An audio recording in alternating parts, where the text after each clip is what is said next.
ನನ್ನ ಪ್ರಿಯ ಶಿಷ್ಯ ಒಬ್ಬ ಇದ್ದಾನೆ, ಒಬ್ಬ ಎಡಮುಖ ಬ್ರಾಹ್ಮಣ, ಅವನಿಗೆ ನನ್ನನ್ನು ಕಾಣಬೇಕು ಹೇಳುವ ತಮಕ ಉಂಟು.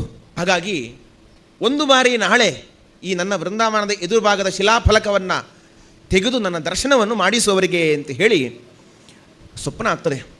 ಆದರೆ ಒಂದು ಕಂಡೀಷನ್ ಇರ್ತದೆ, ಆದರೆ ಒಂದು ಮಾತನ್ನು ಕೂಡ ಆಡಬಾರ್ದು ಅಂತ, ಆ ಬ್ರಾಹ್ಮಣ ಆಡಬಾರ್ದು ಅಂತ.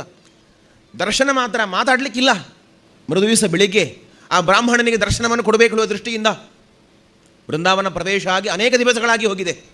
ವೃಂದಾವನದ ಎದುರಿನ ಶಿಲಾಫಲಕವನ್ನು ತೆಗೆದರೆ ವೃಂದಾವನ ಪ್ರವೇಶ ಆಗಬೇಕಾದರೆ ಯಾವ ರೀತಿಯಾಗಿ ತುಳಸಿಯ ಮಾಲೆ ಹಸಿ ಹಸಿಯಾಗಿ ಇತ್ತೋ, ದೇಹಕ್ಕೆ ಹಚ್ಚಿಕೊಂಡಿರುವಂಥ ಗಂಧಾಕ್ಷತೆಗಳು ಹೇಗೆ ಹಸಿ ಹಸಿಯಾಗಿತ್ತೋ ಹಾಗೇ ಹಸಿ ಹಸಿಯಾಗಿರುವಂತಹ ಗಂಧಾಕ್ಷತೆಯನ್ನು, ತುಳಸಿ ಮಾಲೆಯನ್ನು ಆ ಬ್ರಾಹ್ಮಣ ಕಂಡಂತೆ. ರಾಜರು ವೃಂದಾವನ ಪ್ರವೇಶ ಆಗಬೇಕಾದ್ರೆ ಹೇಗಿದ್ರೋ ಈ ಬ್ರಾಹ್ಮಣನಿಗೆ ದರ್ಶನ ಕೊಡಬೇಕಾದರೂ ಕೂಡ, ಎಷ್ಟೋ ತಿಂಗಳುಗಳಾದ ಮೇಲೆ ದರ್ಶನ ಕೊಡಬೇಕಾದರೂ ಕೂಡ ಅದೇ ರೂಪದಿಂದ, ಅದೇ ಕಮನೀಯ ರೂಪದಿಂದ ಕಾಣ್ತಾ ಇದ್ದರು.